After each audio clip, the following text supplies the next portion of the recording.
अगर तुम्हारी उससे इतनी नफरत करने की वजह मैं और एला है, और एला है। उसने पहले ही एला को मेरे सामने झुका दिया था और फिर भी मैं वैसा ही रहा।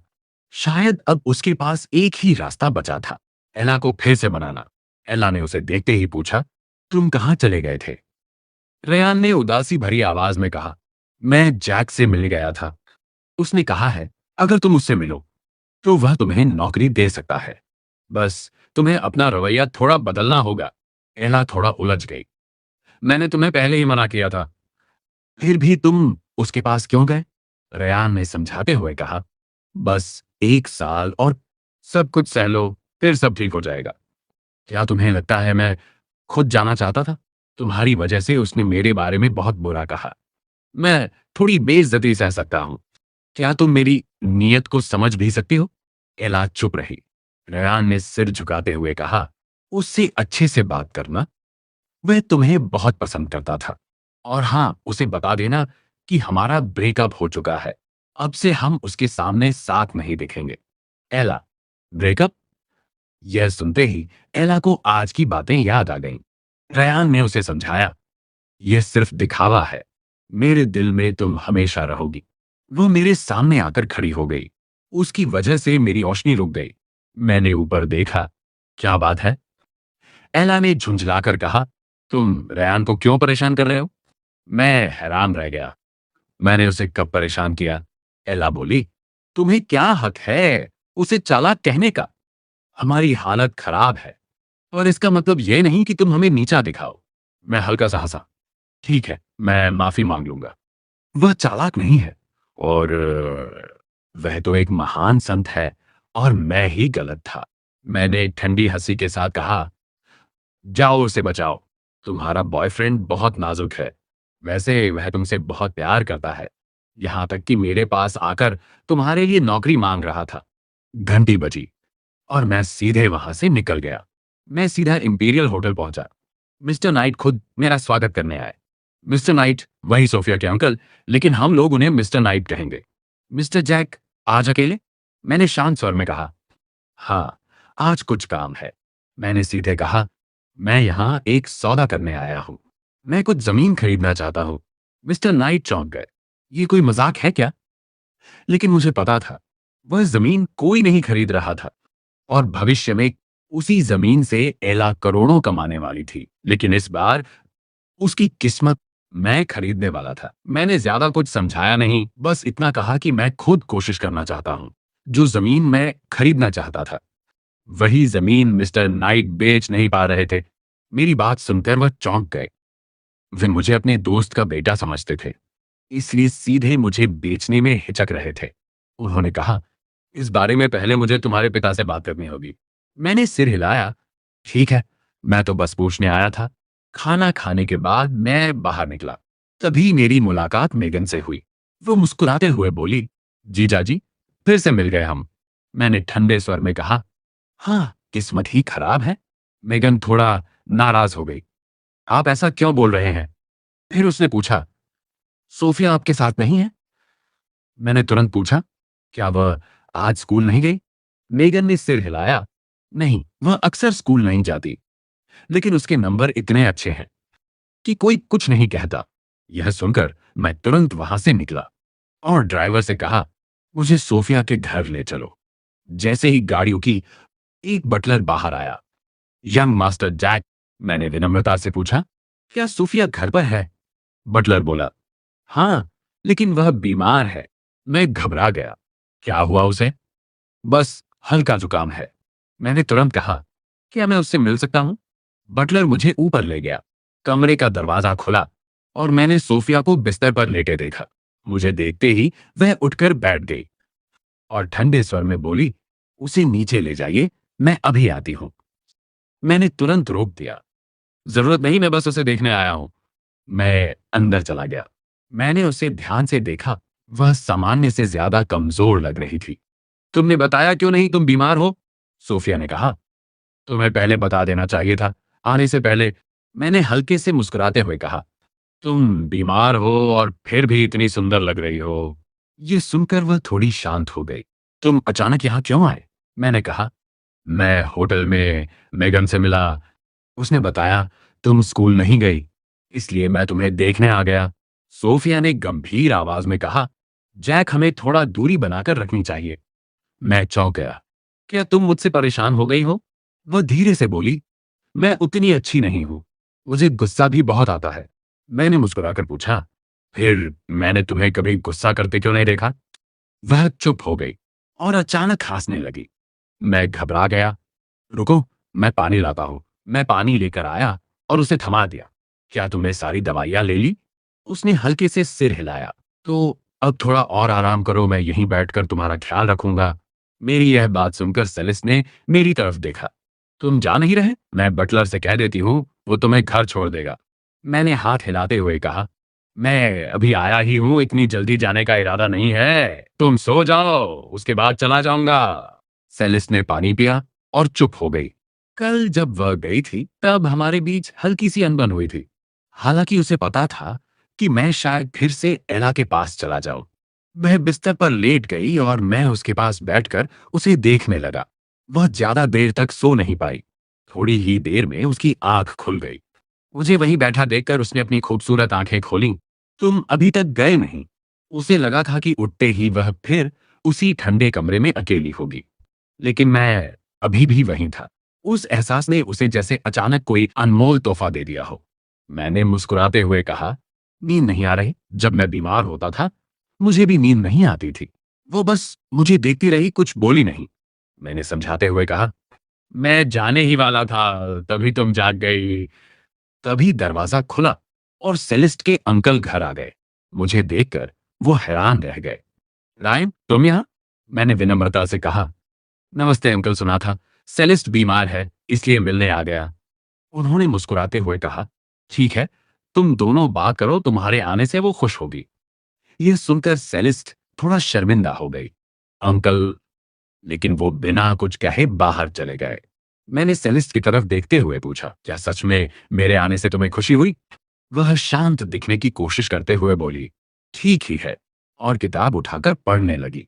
मैंने कहा, तो फिर अब से मैं रोज तुमसे मिलने आऊं? वह एक पल के लिए चौंक गई। क्यों?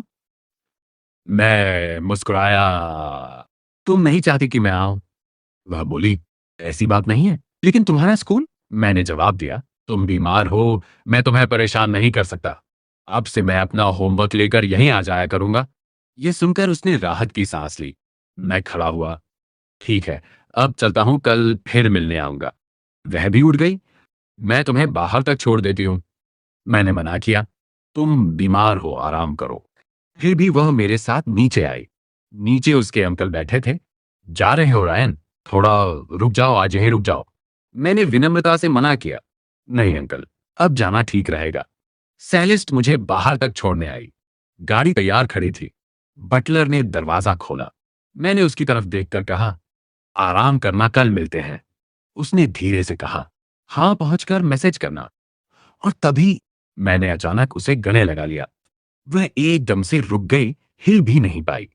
कुछ पल बाद मैंने उसे छोड़ते हुए कहा, पता नहीं क्यों बस तुम्हें ऐसे देखकर गले लगाने का मन कर गया। तुम नाराज तो नहीं हो? वह थोड़ी हैरान हुई, फिर धीरे से बोली, नहीं, सोफिया मुझसे नफरत कैसे कर सकती थी? वह बस इस बात से डर रही थी कि कहीं उसे मेरी आदत न पड़ जाए और फिर एक दिन मैं उससे दूर चला जाऊं या फिर एला के पास वापस लौट जाऊं। उसे डर था कि तब वह मुझे वापस पाने के लिए कुछ भी कर सकती है, और क्या तब मैं उससे नफरत करूंगा? इसीलिए सोफिया खुद को रोकने की कोशिश कर रही थी। मैं हल्का सा मुस्कुराया, ठीक है, मैं चलता हूं। फिर मैंने बटलर से कहा, इनका अच्छे से ध्यान रखना ताकि ये जल्दी ठीक हो जाए। बटलर ने चुपके से सोफिया की तरफ देखा। जी, यंग मास्टर जैक। मैं गाड़ी में बैठा और थॉर्नटन हाउस से निकल गया। खिड़की के बाहर रात का नजारा देखते हुए मैं सिर्फ सोफिया के बारे में सोच रहा था और अपने पिछले जीवन के बारे में भी। हालांकि वह खुद मेरे पास नहीं आई थी, लेकिन उसकी वह छोटी सी परवाह भी मेरे लिए काफी थी। कम से कम मरने से पहले मैं अकेला नहीं था। उस छोटे से किराए के कमरे में कोई था जो मेरी परवाह करता था। जब मैं घर पहुंचा, मिसेस पोर्टर पहले से ही गेट पर मेरा इंतजार कर रही थी। यंग मास्टर जैक आ गए। मैंने सिर हिलाया, क्या डैड घर आ गए? जी, वो आपका इंतजार कर रहे हैं। मैं अंदर गया और देखा मेरे पिता रिचर्ड क्रेन सोफे पर बैठे थे, गंभीर चेहरे के साथ। डैड, उन्होंने मेरी तरफ देखा। तुम आ गए। अंकल थॉर्नटन का फोन आया था। उन्होंने कहा कि तुम आज वहीं रुकने वाले हो। मैंने तुरंत जवाब दिया, ऐसा कैसे हो सकता है? अगर मैं देर से आता तो खुद बताता, किसी और से नहीं कहलवाता। शायद अंकल थॉर्नटन को गलत फहमी हुई होगी। डैड ने गंभीर आवाज में कहा, जैक, भले ही मैं चाहता हूं कि भविष्य में तुम सोफिया से शादी करो, लेकिन अभी वो भविष्य की बात है, समझे? तुमने अभी तक ग्रेजुएशन भी पूरा नहीं किया है। मैंने शांत स्वर में कहा, चिंता मत करो डैड, मुझे अपनी हद पता है। पिछले जीवन में इतनी चोट खाने के बाद मैं अब इन चीजों में ज्यादा सावधान हो गया था। मेरी बात सुनकर डैड थोड़े चुप हो गए, जैसे उन्हें समझ नहीं आ रहा हो क्या कहे। फिर उन्होंने पूछा, और ये जमीन खरीदने की बात? मैंने कहा, बस मैं खुद से कुछ करने की कोशिश करना चाहता हूं, इन्वेस्टमेंट ट्राई करना चाहता हूं। यह सुनकर उनके चेहरे पर हल्की खुशी आ गई। ठीक है, मैं अंकल चू से बात करूंगा, वो जमीन तुम्हारे नाम ट्रांसफर कर देंगे और मैं तुम्हारे लिए 2 असिस्टेंट भी रख दूंगा ताकि तुम्हें किसी चीज में परेशानी न हो। मैं खुश होकर बोला, थैंक यू डैड, आगे चलकर मैं आपकी भी मदद करूंगा। डैड मुझे देखते रह गए। बेटा, तुम अचानक इतने समझदार कैसे हो गए? पहले तुम बेफिक्र रहते थे, मुझे वो ज्यादा अच्छा लगता था। उनकी आंखों में एक अजीब सा दर्द था, जैसे उन्हें लग रहा हो मैं बहुत कुछ झेल चुका हूं। मैं मन ही मन सोच रहा था, पहले मैं कितना नासमझ था, अपनी पूरी दुनिया सिर्फ एला के इर्द गिर्द बना ली थी। लेकिन अब मैं सब बदलना चाहता था। अपने पिता को सामने देखकर मैं सच में खुश था। अगले दिन डैड के दिए हुए दोनों असिस्टेंट काम पर लग गए और उनकी मदद से मेरा काम काफी आसान हो गया। दोपहर में मैं सबसे पहले मिस्टर नाइट से मिलने गया। डैड की अनुमति मिलते ही उन्होंने तुरंत कॉन्ट्रैक्ट साइन कर दिया। काम खत्म करने के बाद मैं सीधे सोफिया के घर चला गया। सोफिया अपने स्टडी रूम में बैठी काम कर रही थी। अब वह रोज मुझे पढ़ाने लगी थी ताकि मैं अपनी पढ़ाई में पीछे न रह जाऊं। तभी दरवाजे पर एक आवाज आई, दीदी। एक छोटा लड़का अंदर आया और मुझे देखकर अचानक रुक गया। ये कौन है? सोफिया ने उस पर कोई ध्यान नहीं देना चाहा। ईथन, बाहर निकलो। ईथन चिल्लाया, तुम मेरा होमवर्क करने में मेरी मदद तब करोगी। मैंने सुना है कि तुम आजकल हर रोज उस नेथन क्रेन को पढ़ाने जा रही हो। आखिर चक्कर क्या है? मैंने ईथन पर एक नजर डाली। नमस्ते, मैं नेथन क्रेन हूँ। ईथन ने मुझे जटिल भाव से देखा। तो तुम ही हो वो। तुम्हारी वजह से ही मेरी बहन हमेशा दुखी रहती है। तुम्हें एला पसंद है और फिर भी तुम मेरी बहन के मंगेतर बनना चाहते हो। ईथन बहुत नाखुश लग रहा था। मेरे बारे में उसकी राय बहुत खराब थी। उसे समझ नहीं आ रहा था कि उसके पिता क्या सोच रहे थे, जो मेरी जैसे इंसान की शादी अपनी बेटी से करना चाहते थे। सोफिया अचानक उठी और उसने सीधे ईथन को कॉलर से पकड़कर दरवाजे से बाहर फेंक दिया। मैं ये नजारा देखकर हैरान रह गया। क्या वह तुम्हारा भाई है? सोफिया ने जवाब दिया, मेरे चाचा का बेटा। मेरे चाचा और चाची का तलाक हो रहा है, इसलिए वह कभी कभी यहाँ आता है। ईथन ने जो अभी कहा था, मैंने उसे अनसुना नहीं किया। मैंने सोफिया की ओर देखा। उसने कहा कि मैं तुम्हें हमेशा दुखी करता हूँ। ऐसा कब हुआ? मेरे सवाल पर सोफिया ने मेरी तरफ देखा। उसकी बकवास पर ध्यान मत दो, ऐसा कभी नहीं हुआ। नेथन, कल से तुम यहाँ मत आना, मैं खुद तुम्हारे घर आऊंगी। वह ज्यादा आसान रहेगा। मुझे लगा कि अगर मैं कुछ बार और आता तो शायद उसके राज और नहीं छिप पाते। मैंने सिर हिलाया। ठीक है। मैं समझ सकता था कि सोफिया वाकई नहीं चाहती थी कि मैं अब उसके घर आऊं।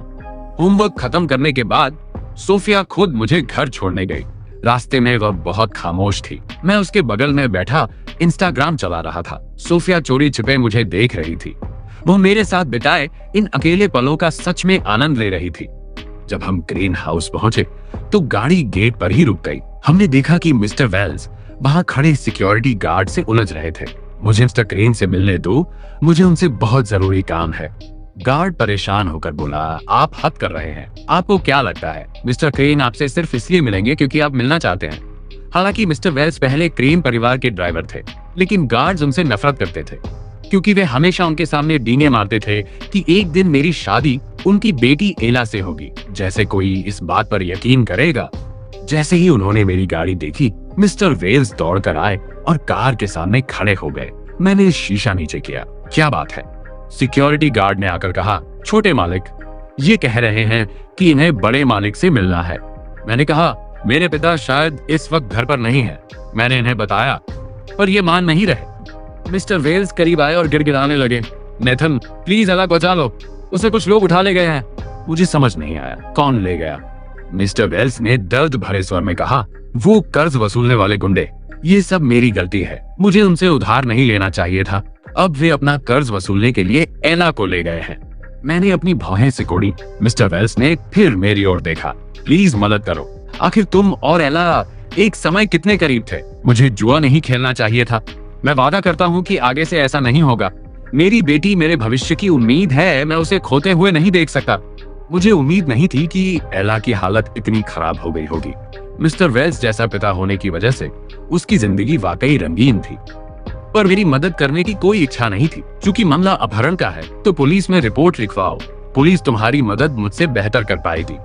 मिस्टर वेल्स घबराकर बोले, नहीं, हम पुलिस को नहीं बुला सकते। अगर पुलिस आई तो वे एला को नुकसान पहुंचाएंगे।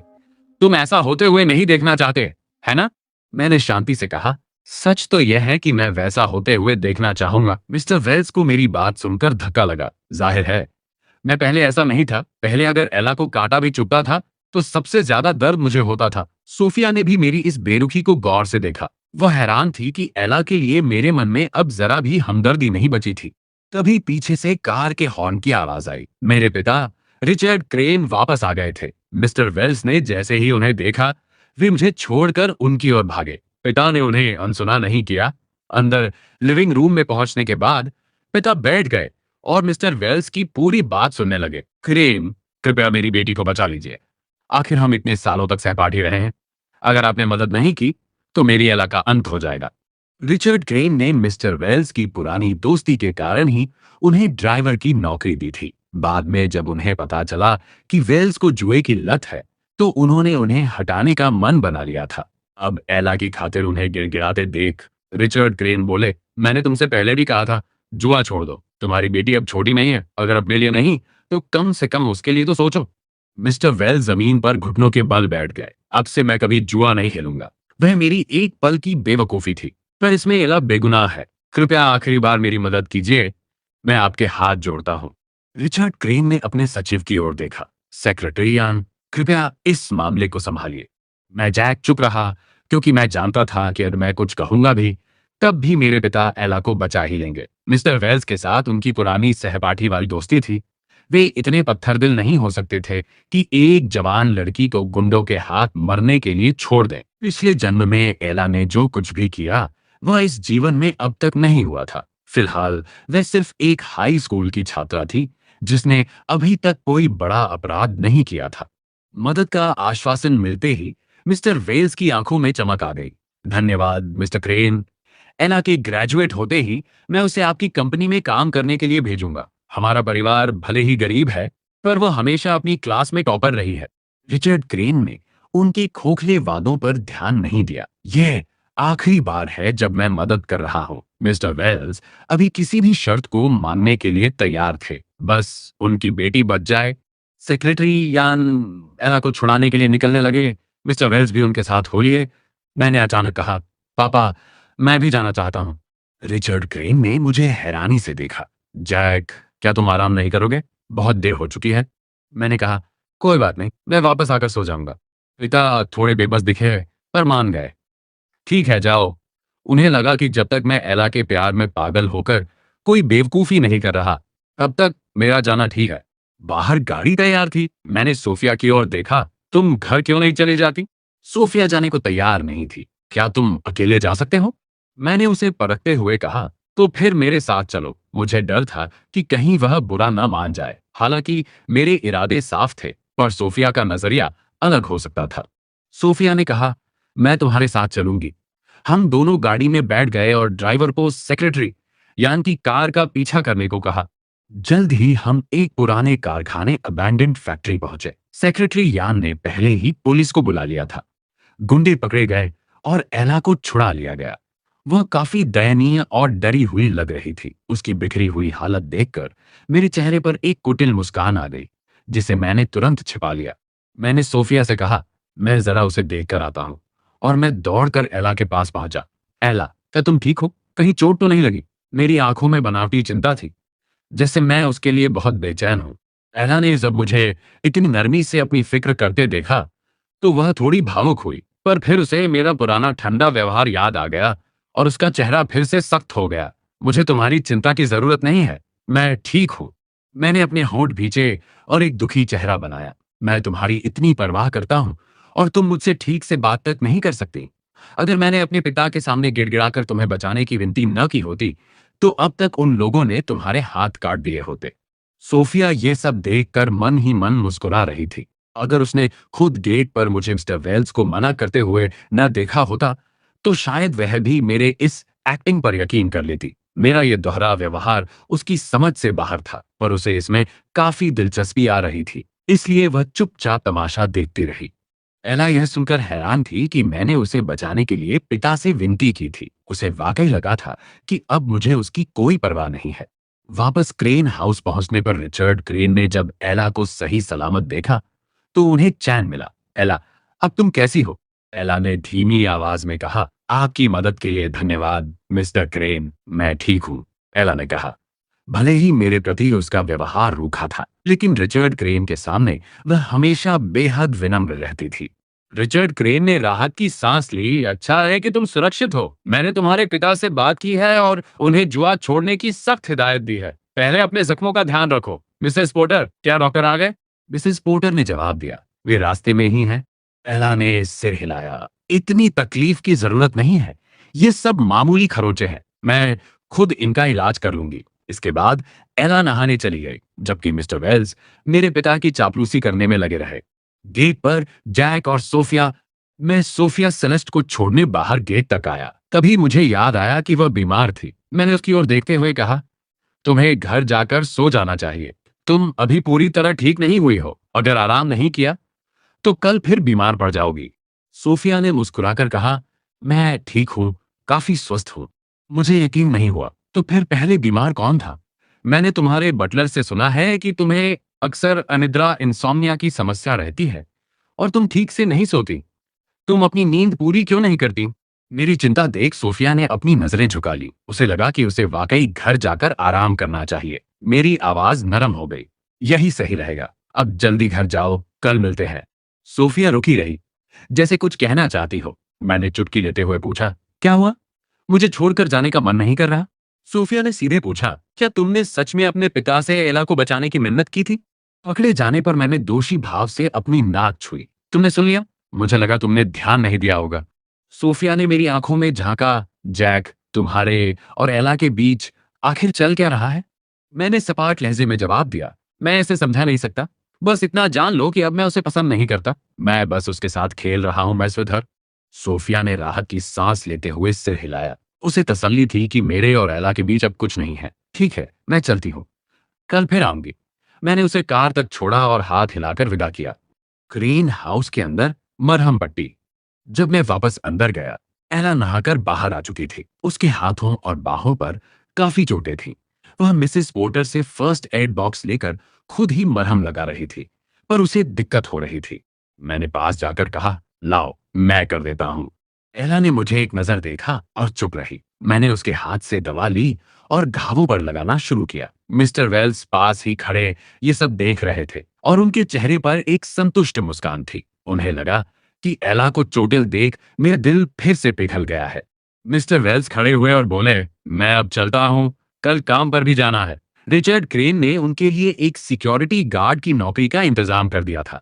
एला ने कहा, पापा, मैं भी आपके साथ चलती हूँ।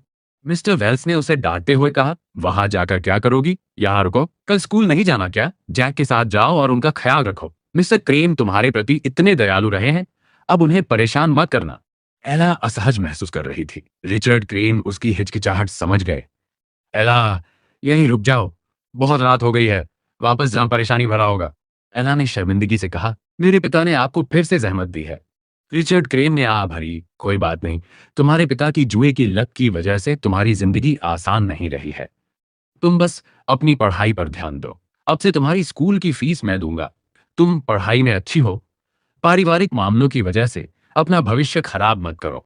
एला ने सिर झुकाया। मैं अपनी पूरी कोशिश करूंगी। आपने मेरे लिए इतना किया है, मैं नहीं जानती इसका बदला कैसे चुकाऊंगी। पिता ने उदारता से कहा, बदले की बात मत करो। ग्रेजुएशन के बाद अगर तुम मेरी कंपनी ज्वाइन करना चाहो तो तुम्हारा स्वागत है, नहीं चाहो तो भी कोई बात नहीं।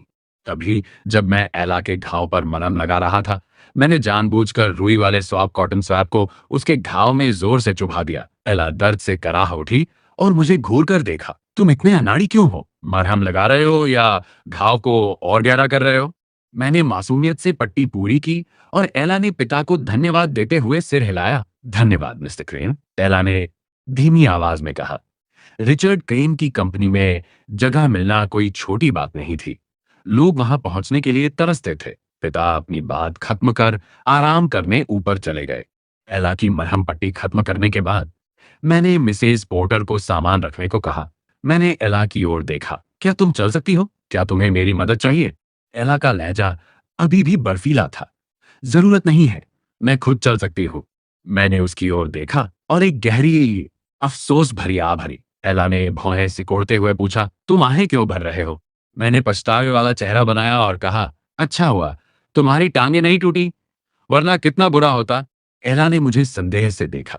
उसे ऐसा क्यों लगा कि मैं निराश था, कि उसकी टांगें सलामत हैं? वह ऊपर के कमरों में जाने के बजाय नौकरों वाले हिस्से सर्वेंट्स क्वार्टर्स में चली गई, जहां वह पिछली बार रुकी थी। जब वह दरवाजे पर पहुंची तो मुझे घूरते हुए देख वह चिढ़ गई। जैक, तुम मेरा पीछा क्यों कर रहे हो? ये मत सोचना कि तुमने मेरी मदद किया तो मुझे तुम्हारा शुक्रिया अदा करना होगा। मेरा अब एक बॉयफ्रेंड है। उसकी बात सुनकर मैंने एक नजर उस पर डाली। अच्छा, पर मुझे तो याद है कि आज स्कूल में रयान ब्रैंडन ने तुम्हारी तरफ देखा तक नहीं था। मेरे कहते ही एला को याद आया कि रयान अभी भी उससे नाराज था। वह इसलिए गुस्सा था क्योंकि एला ने जैक से सुलह करने से मना कर दिया था। वह न तो उसके मैसेज का जवाब दे रहा था और न ही स्कूल में उसे घास डाल रहा था। यह तुम्हारा मसला नहीं है, एला ने कहा। पर चूंकि उसे लगा कि उसने मेरा एहसान लिया है, इसलिए उसने तुरंत दरवाजा बंद नहीं किया और शालीनता दिखाते हुए बोली, तुम जाकर आराम करो। मैंने उसकी ओर देखा। क्या मैं रयान को फोन करूं कि वह आकर तुम्हारा ख्याल रखे? एला ने कड़वाहट से मना कर दिया, जरूरत नहीं है। ये मेरे और उसके बीच की बात है, तुम दखल मत दो। मैंने नरम लहजे में कहा, पर तुम्हारा ख्याल रखने वाला कोई नहीं है एला। सच तो यह है कि अब मैं तुम्हारे और उसके साथ होने पर नाराज नहीं हूं। बस तुम खुश रहो, मेरे मन को शांति मिल जाएगी। क्या रयान महान नहीं बन रहा था? क्या एला उसे इसीलिए पसंद नहीं करती थी? जब तक मैं किसी को पसंद न करूं, मैं भी उतना ही महान बन सकता हूं। एला को उम्मीद नहीं थी कि मैं इतनी आसानी से मान जाऊंगा। मैंने फिर कहा, ठीक है, मैं अब तुम्हें और परेशान नहीं करूंगा, मैं सोने जा रहा हूं। इतना कहकर मैं उदासी के साथ मुड़ा। एला के मन में तुरंत मेरे लिए ग्लानि गिल्टी पैदा हो गई। अपने कमरे में लेटकर मुझे सोफिया सेलेस्ट का मैसेज मिला। मैं घर पहुंच गई। मैंने मुस्कुराते हुए जवाब दिया, ठीक है, शुभ रात्रि। सोफिया ने फिर पूछा, वह कैसी है? मैंने लिखा, अभी सोने गई है। अपनी जान बचाने वाले के प्रति उसका व्यवहार थोड़ा बेहतर हुआ है, हालांकि उसका ड्रामा क्वीन वाला अंदाज अभी गया नहीं है। अगले दिन एला और मैं साथ स्कूल गए। चूंकि वह घायल थी, इसलिए पिता ने ड्राइवर को उसे भी साथ ले जाने को कहा। स्कूल पहुंचने से थोड़ा पहले मैंने ड्राइवर को गाड़ी रोकने को कहा। मैंने एला से कहा, तुम उतर जाओ। एला ने मुझे ऐसे देखा जैसे मैं उसे धक्के मारकर निकाल रहा हूं। मैं मुस्कुराया। बेशक मैं उसे उतार ही रहा था, पर क्या मैं ये मान सकता था? मैंने तुरंत एक मासूम बहाना बनाया। क्या होगा अगर तुम्हारा बॉयफ्रेंड हमें स्कूल के गेट पर साथ देख ले? तुम नहीं चाहोगी कि वह हमारे रिश्ते को लेकर कोई गलतफहमी पाले, है ना? मेरे कहते ही एला को लगा कि बात तो सही है। वह दरवाजा खोलकर उतर गई। उसे उतरते देख मैं मन ही मन हंसा और ड्राइवर को गाड़ी आगे बढ़ाने को कहा। पहले मुझे लगता था कि वह बहुत महान है, पर अब एहसास हुआ कि वह उतनी समझदार भी नहीं है। स्कूल पहुंचकर मैं गाड़ी से उतरा। रयान ने मुझे देखा और पास आया। Jack, good morning. आसपास के सहपाठियों ने रयान को देखा और तारीफ करने लगे। वाह, रयान कितना अच्छा है। जैक उसके साथ इतना बुरा बर्ताव करता है, फिर भी वह गुस्सा नहीं होता। ऐसी बुद्धिहीन बातें सुनकर मुझे समझ नहीं आता था कि क्या कहूं। ऐसे लोग ही भविष्य में सबसे पहले ठगे जाते हैं। मैंने रयान से कहा, मैं अभी रास्ते से आ रहा था तो एला दिखी। वह घायल लग रही थी। क्या तुम जाकर उसे देखना चाहोगे? रयान के माथे पर बल पड़ गए। उसे अंदाजा हो गया कि ये जरूर एला के पिता की वजह से हुआ होगा। उसने मुझसे पूछा, क्या तुम्हारे और एला के सुलह करने की अभी भी कोई गुंजाइश है? रयान अभी भी इस बात पर अड़ा था कि मैं और एला फिर से एक हो जाएं। वह वाकई बहुत जिद्दी था। उसकी बातें सुनकर ऐसा लग रहा था जैसे मैं भी उसके झांसे में आ जाऊंगा।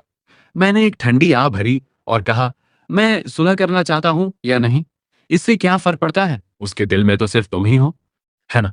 रेयान ने अपनी बात जारी रखी। जैक, जब तक तुम तैयार हो मैं तुम्हारी मदद करूंगा। मैं मुस्कुराया। फिर तुम बहुत दयालु हो, एला को मुझ जैसा इंसान पसंद करने में मदद कर रहे हो। मुझे वाकई तुम्हारा शुक्रिया अदा करना चाहिए। तभी एला ने रयान को देखा और उसकी तरफ बढ़ी। रयान रयान ने उसे देखा और उसका चेहरा एकदम ठंडा पड़ गया। उसने एला को पूरी तरह नजरअंदाज कर दिया। एला को झटका लगा, लेकिन उसने हार नहीं मानी और उसके पीछे गई। तुम मुझसे इस तरह नाराज क्यों हो रहे हो?